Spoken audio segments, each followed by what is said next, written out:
J'espère que tu vas bien, que tu as passé de belles fêtes de fin d'année. Et on se retrouve du coup pour faire un petit point de vue, un petit récap sur qu'est-ce qui s'est passé la semaine dernière. Donc on est forcément le week-end et quel niveau est-ce qu'on va venir regarder par la suite.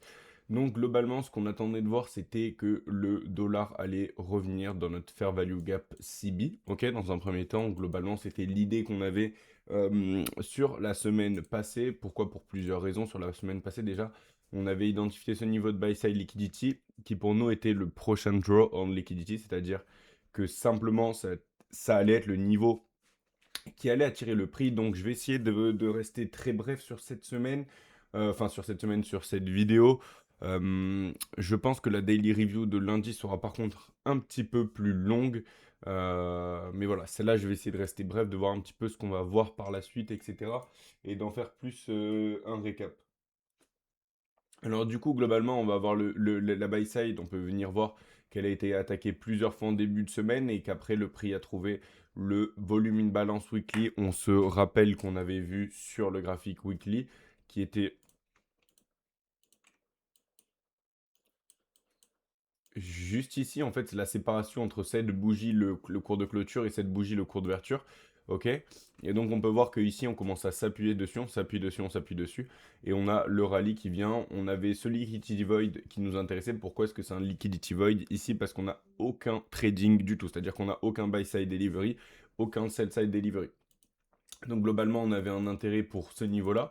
On peut voir qu'on y est venu, on a trouvé du respect sur le premier quart, puis on a évolué à la hausse. On peut venir voir qu'on a évolué à la hausse pour venir reprice entièrement notre fair value gap CB daily. Et on peut voir avec la précision, les bougies vont venir s'arrêter sur le haut de notre fair value gap CB. Ok. Donc on s'arrête pile poil ici, on vient trouver le bas de notre fair value gap et on revient chercher le haut. On peut voir qu'on vient beaucoup plus haut sur une base de mèche. Donc ce qu'on va pouvoir faire, c'est que cette mèche-là, on va pouvoir la séparer en 4 parties égales. Ok. Donc premier quart, milieu, troisième quart. Et regardez comment évoluent les niveaux par la suite quand on revient ici. Le prix qui est venu évoluer plus bas, chercher la sell side qui va venir résider juste sous ce creux ici. Et puis après, globalement, on a ce rallye qui a eu lieu sur la journée de vendredi. On est venu dans le volume in balance qui est juste au-dessus du CB, donc il faut en avoir conscience. On peut voir comment les bougies restent encapsulées dans ce volume in balance avant d'évoluer vers le bas. Et ce que je vois ici, ce que ça me donne comme indication, c'est de la discount sensitivity. On peut voir que le prix vient s'appuyer, trouve de la sensibilité comme support. Quand ça va généralement être quelque chose qui va supporter le prix, ça va avoir une notion de discount. On vient trouver cette notion de discount, d'avoir un rallye de plus. En sachant qu'on a ce high qui est légèrement plus haut que celui-ci. Donc ici, on va avoir un niveau de liquidité haute probabilité. Donc ça peut être réellement un niveau où l'ouverture viennent chercher très simplement ce niveau.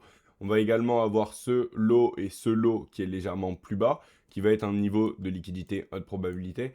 Donc à voir comment la suite des choses évolue. Pour moi, on va venir attaquer potentiellement ce buy side.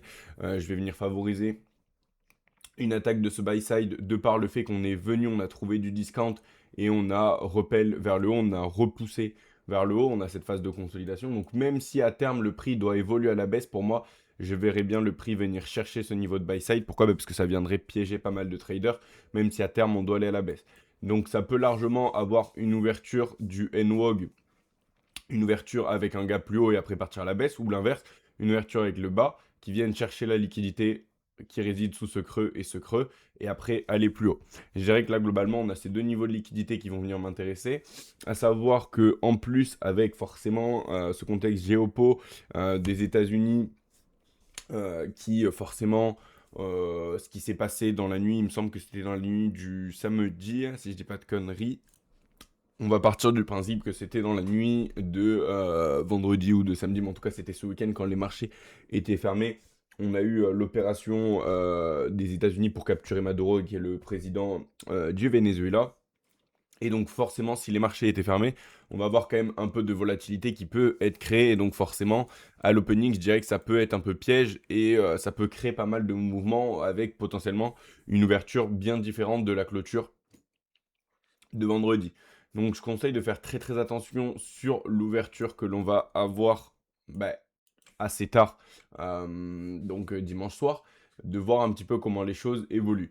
Globalement, je dirais que si le prix continue d'évoluer à la hausse, on va avoir ce niveau de buy side liquidity qui va être intéressant, où il va résider pas mal de choses au-dessus, donc 98 763, et après donc du coup de potentiellement venir reprice totalement ce fair value gap CB, avant de pourquoi pas après, si on a d'autres signes, revenir évoluer à la baisse. Mais en tout cas, ce que je suis en train de voir, c'est que si on continue d'évoluer à la hausse, ce niveau-là, le 98 763 pourrait être un niveau très intéressant à être atteint si le dollar continue d'évoluer à la hausse forcément.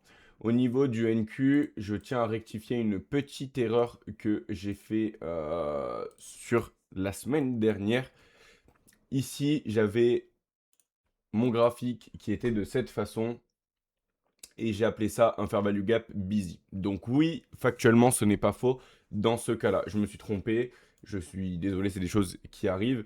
Mais on va avoir quelque chose. Ici, on a un volume, une balance. OK. Et ici, j'en ai pas. Le volume, une balance, pour rappel, ça va être la séparation entre... Pardon, je suis trompé.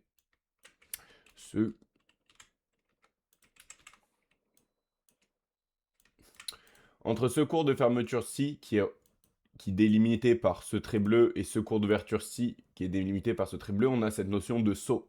Ok, on a cette notion de saut qui s'est fait, qui de base, ça aurait dû ouvrir au même niveau à la fin de cette bougie. Lorsqu'elle clôture, la bougie suivante doit ouvrir au même niveau. Mais on a cette notion de saut. Donc c'est ce qu'on appelle un volume, une balance. Et en fait, mon graphique toute la semaine, il était comme ça. Et il faut savoir qu'en fait, on peut jouer avec le SCT. Et j'avais pas vu, mais c'est vrai que, ou alors j'ai juste dû faire une erreur, ça arrive, c'est des choses qui font partie forcément, qu'on va rencontrer en trading. Et je préfère clarifier la chose tout de suite. Donc on va avoir également un volume in balance, on peut le voir sur la partie basse. Ok, c'est-à-dire que là, on a la clôture et l'ouverture ici. Donc quand je vais avoir ce genre de scénario, c'est-à-dire un volume in balance au-dessus, de mon ordre, de mon fair value gap, pardon, je vais y arriver.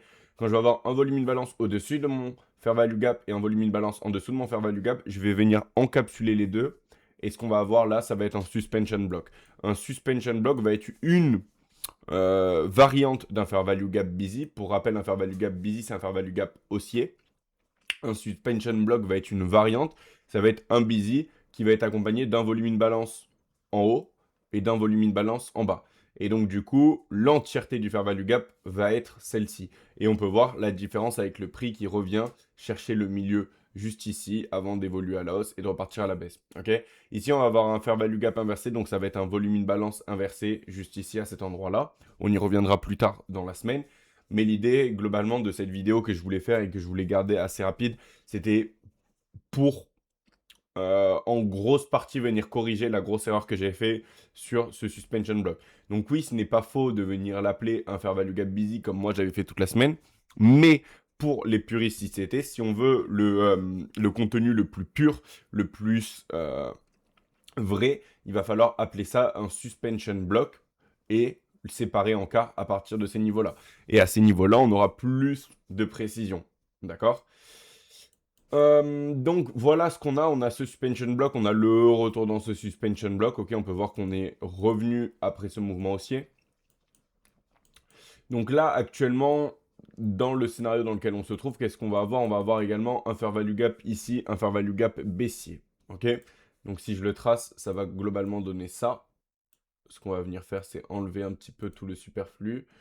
Middle line, on n'en a pas besoin. Ça, on n'en a pas besoin non plus. Et en background, on va le mettre rouge. On va avoir ce fair value gap baissier.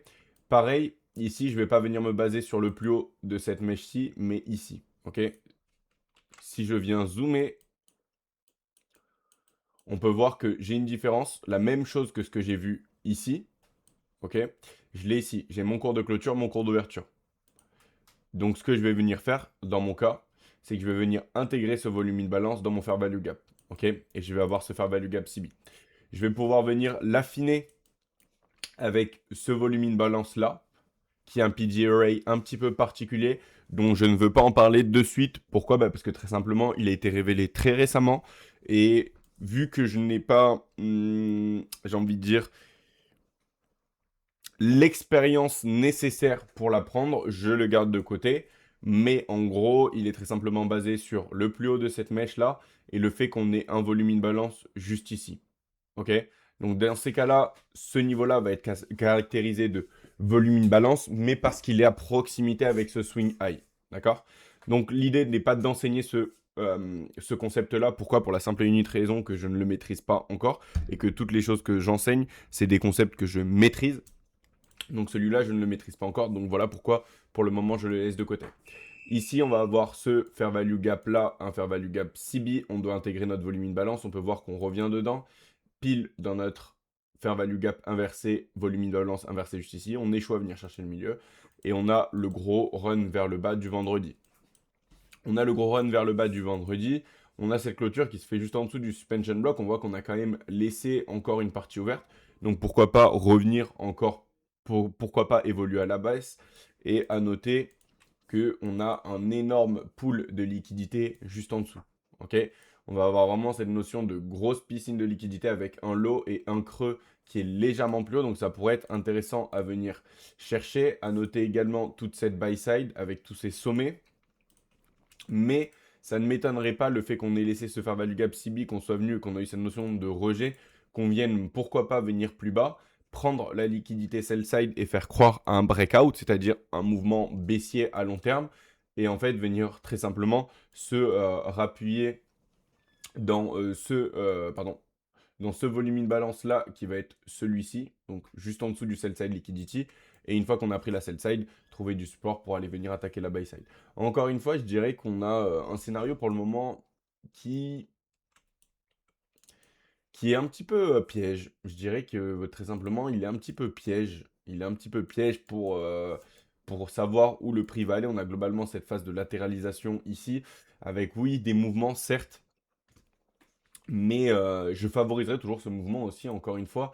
Le fait que le dollar évolue à la hausse et qu'on a ce niveau de buy side, ça va potentiellement mener à un mouvement baissier sur les index un peu plus prolongé. En fait, ce que je verrais bien, c'est pourquoi pas le prix revenir à la baisse légèrement, attaquer la sell side et après, pourquoi pas repartir vers le haut.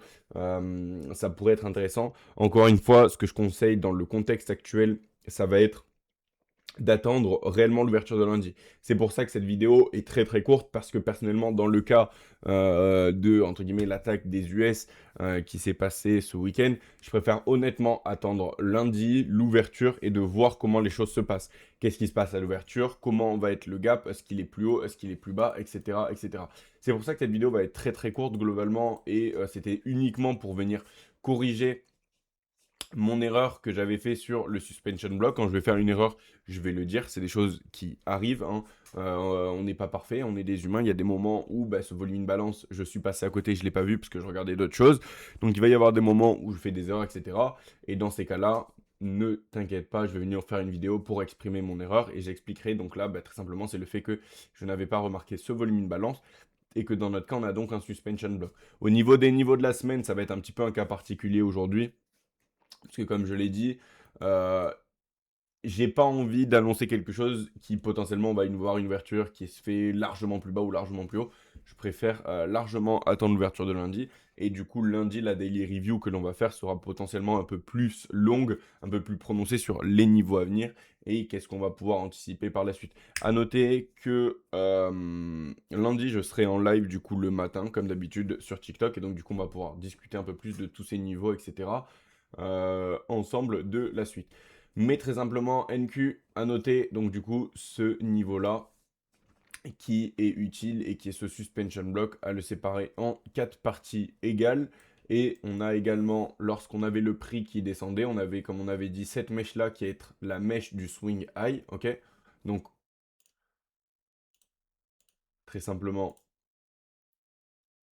c'est ça qu'on vient faire. On la sépare en 4 parties égales. Donc quand le prix commence à drop vers le bas, on va venir regarder l'écart de cette mèche-là. Pourquoi? Parce que les mèches sont des gaps. Donc ces mèches-là doivent être remplies. Donc le prix, il est venu à la baisse. Et après, une fois qu'il est venu chercher donc le plus bas, donc 25 332, pourquoi? Parce que c'est le cours d'ouverture de cette bougie. Ça va représenter cette mèche-là. Une fois qu'on est venu passer en dessous du 25 332, ce qu'on va pouvoir faire, c'est faire exactement la même chose avec cette range-là. Pourquoi avec cette range-là? Parce que très simplement, quand le prix est en train de drop vers le bas, je vais avoir cette mèche-là mais je vais avoir également cette mèche-là vers le bas qui est une amplitude plus basse, ok? Je vais avoir cette différence-là qui n'est pas représentée par cette mèche. Donc quand le prix est en train de drop vers le bas et passe en dessous de ce cours d'ouverture, je vais pouvoir regarder cette mèche-là et on peut voir que globalement, le plus bas de la journée de vendredi est 25 267,5 et que celui-ci 25 265,25. Donc un tick d'écart. Encore une fois, là, l'idée n'est pas de dire que ce niveau, je l'avais annoncé. J'avais annoncé de regarder les mèches. J'avais pas dit qu'il y avait de fortes chances qu'on s'arrête là. Donc on va uniquement partir du principe que c'est de l'inside, ok, et que c'est de l'après-coup, même si on sait comment on va utiliser ces niveaux. On peut voir comment la précision avec laquelle les mèches sont utilisées, comme d'habitude, c'est la chose que je te répète, que ce soit sur NQ, mais également sur IS, quand je te dis de regarder quand je te dis de regarder cette mèche-ci et que quand le prix est en train de descendre, tu vas pouvoir venir regarder pareil les mèches ici qui ont été laissées vers le bas, c'est exactement la même narrative. Tu utilises les choses de la même façon. C'est pas l'asset qui va venir changer. C'est pas par exemple que tu es sur le S&P ou le Nasdaq. Tu les traites de la même façon. Les concepts, tu les utilises de la même façon. C'est juste l'actif qui va venir changer.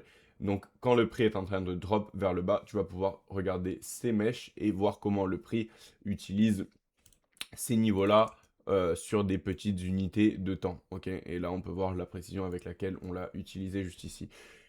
Donc voilà globalement ce qu'on va avoir. Et donc ben, tu commences à comprendre que si le prix continue d'évoluer à la baisse, on va avoir cette mèche-là qui va pouvoir nous utiliser, qui va pouvoir nous être utile. On va avoir de la sell-side liquidité qui va résider là-dessous. Ok, on va avoir le 4 heures busy.